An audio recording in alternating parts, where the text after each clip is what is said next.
I can't say I expected Gen 9 so soon, but after seeing it, yeah, I think I'll be ready by the end of 2022.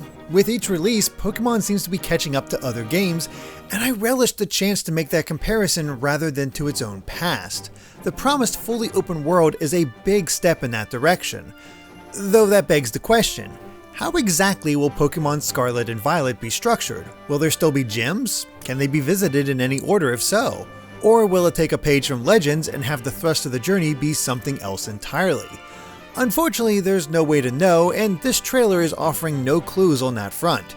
In fact, I'm rather surprised by how little the trailer gives away. But this deep dive analysis will focus less on the gameplay and more on the locations. What is this new region inspired by Spain actually like? What flavor does Spain offer? I'll be honest in that I didn't know much about the country before, so some of this research comes from Twitter, especially Antonio D'Amico, who created a thread of what he noticed as a Spaniard. I will credit him when appropriate, and I apologize profusely in advance for my awful Spanish pronunciations. But for now, let's take a closer look at what Scarlet and Violet have to offer. And that begins with a fourth new Pokemon teased before anything else. As the security guard in the live action segment is checking on a noise, a shadow dashes in front of his flashlight.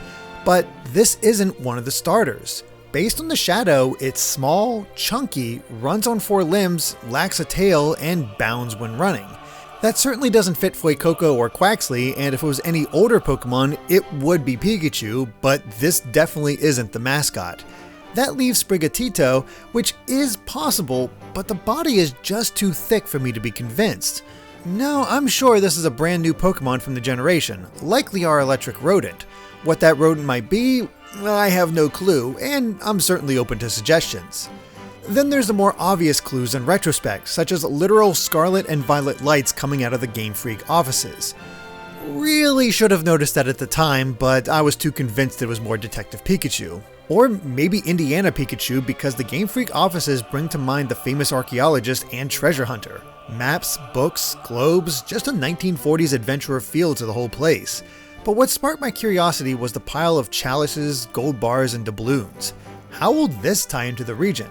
Will the trainers be more of a treasure hunter or explorer? From what's shown later, it's unlikely, so maybe this ties into the legendaries or evil team.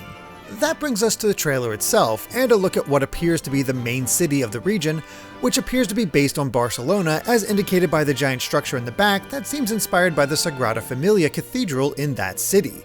There are closer shots of it later on, but the common belief is that this will be home to the Elite Four. That seems feasible, but I'm not so sure. It all seems too accessible for what is typically a far-off location. Granted, Scarlet and Violet are specifically open world, so the journey could be quite different, but I think there might be another role to play. What that is, I'm not sure, but it could tie into the other buildings around the city. At the front is a Pokemon Center, which now features a holographic sign above the building itself, likely to show players where they are without a map. The entrance is marked by a massive gateway that leads into the next inner wall, which then leads to stairs into the city itself. But above that initial gateway is some kind of symbol. It's too difficult to make out, but it could mark this city as the home of the Elite Four, or maybe which gym it's home to, or just as likely, something else entirely. East of the main entrance is a path that leads to some kind of park with white stairs and a slope leading into the city. Beyond that is another Pokemon Center, which likely marks this place as a central location, somewhere the player will return to multiple times, so a single center just isn't enough. However, that flies in the face of the actual Barcelona, which is in the northeast corner of Spain. In fact, there's a mountain range nearby that marks the border between it and France, and this city certainly has mountains behind it, indicating they're geographically similar. Following that idea, Barcelona is also next to the Balearic Sea, so continuing east from this city should bring players to a beach and open water. Of course, if the map has been flipped in any way, like how Galar was the UK flipped upside down, it could mean the waterfront is to the west in this case. It is noticeably greener than the landscape to the east. But even within the city are locations that make me curious about their purpose. On the east side is a group of 3 or so buildings packed together next to the mountains, mostly separate from everything else. Is there a reason, or is this simply more inspiration from Barcelona? Likewise, there's a tree-like structure on one of the pillars next to the Sagrada Familia-inspired building. Is that home to a special Pokemon, or is it the base of the region's champion? or maybe it's just supposed to look cool. Then there are the more modern aesthetics of the building to the west, all white with some architecture pointed in a strange way.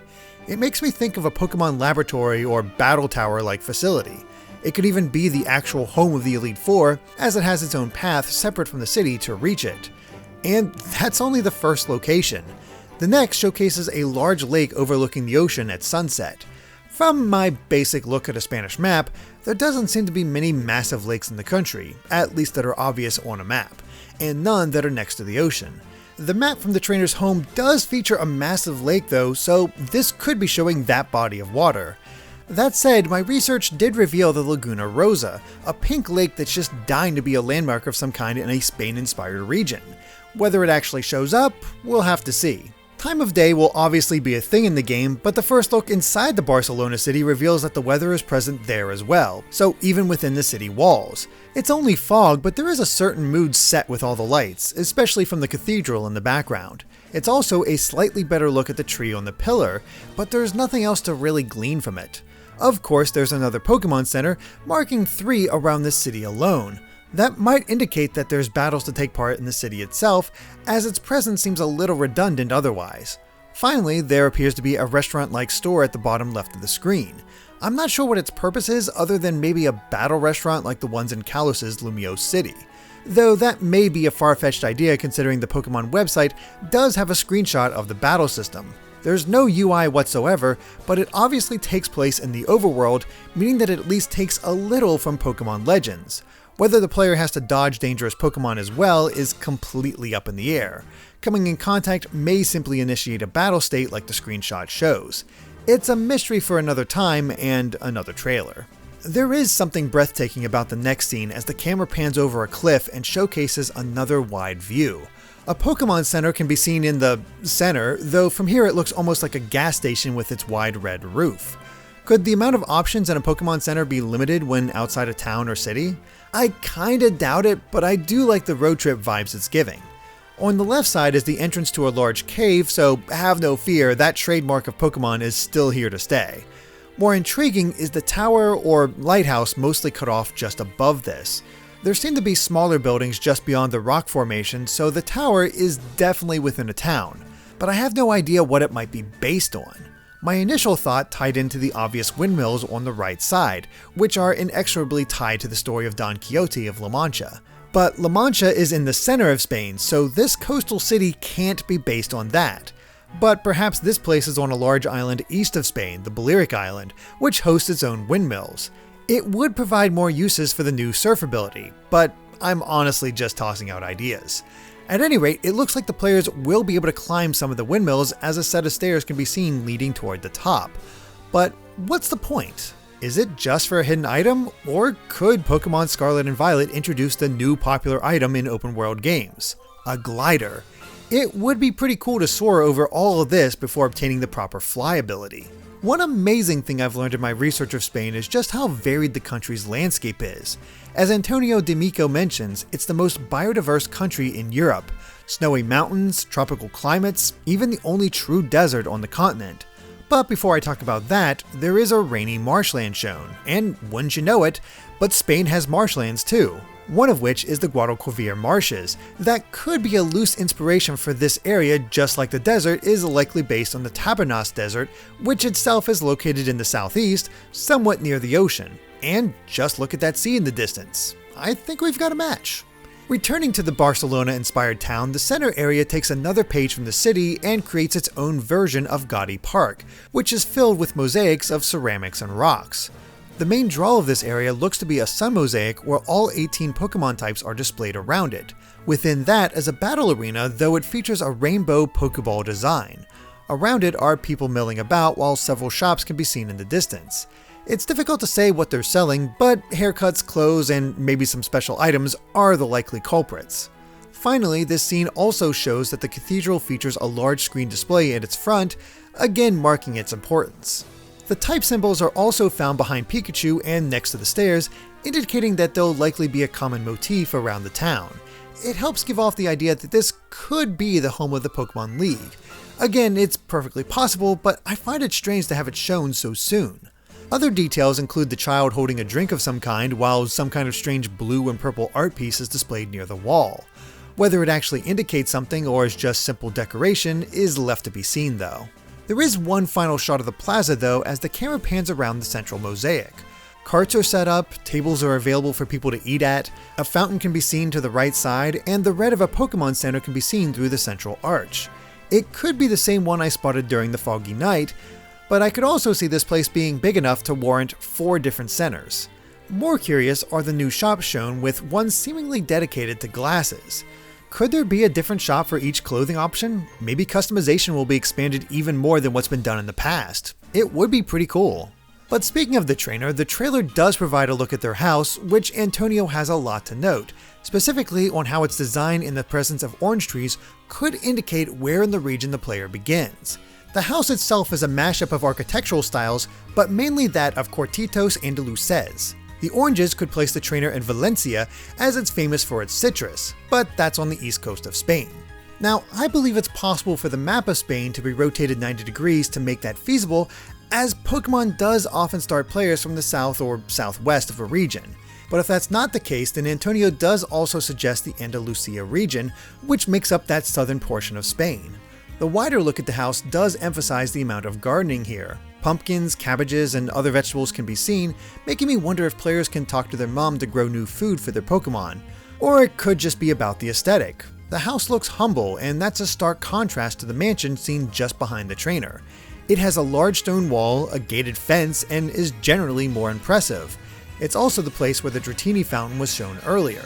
This mansion is likely home to your rival, though I do wonder if that rival is just a trainer of the opposite gender. The inside of the house continues the Spanish influence and, according to Antonio, also points to it being inspired by the Andalusia region. There's even a picture of the windmills and a civilian dancer. But the most significant clue is the map above the switch showing the west side of the region. First of all, it's obvious that some liberties have been taken, as there's no lake that massive in Spain.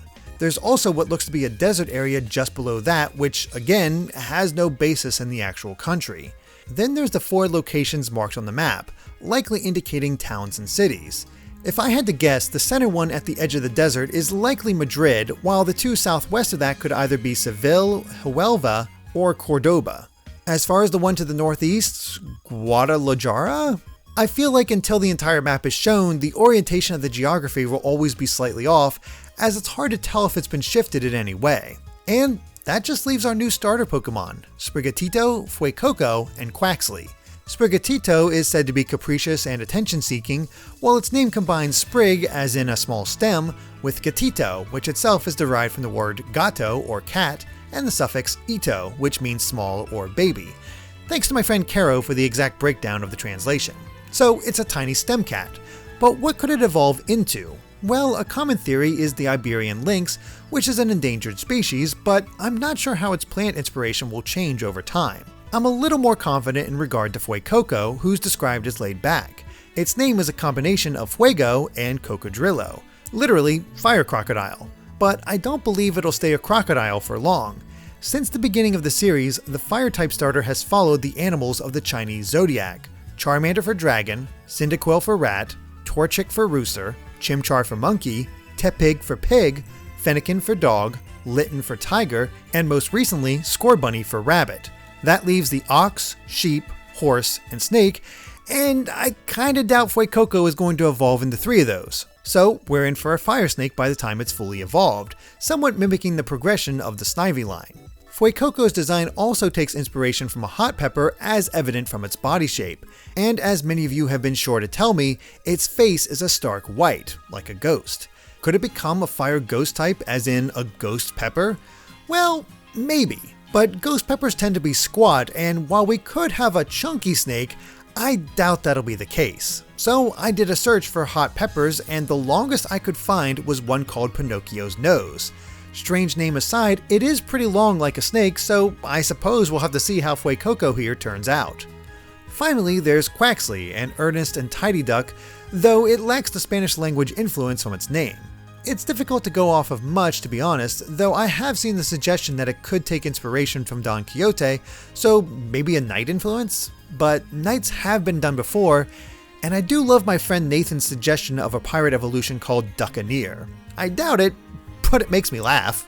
There's still a lot we don't know about Pokemon Scarlet and Violet, but there's so much possibility here. How much it takes from traditional Pokemon games and Legends is left to be seen, but a truly open world could mean so much. The Spanish influence can be felt all over, even the colors are a reference to the flag of the Second Spanish Republic. It's exciting, if a little exhausting to have so much Pokemon content so quickly, but these are some of the biggest changes in the series to date. Can Game Freak pull it off like they did with Legends? How do you feel? And what theories do you have regarding the region? Let us know in the comments, and if you enjoyed this deep dive analysis, please consider subscribing to Good Vibes Gaming, hitting the like button, and ringing that bell. We also have a Patreon at patreon.com/tvgaming with plenty of extra perks. Until next time, bye!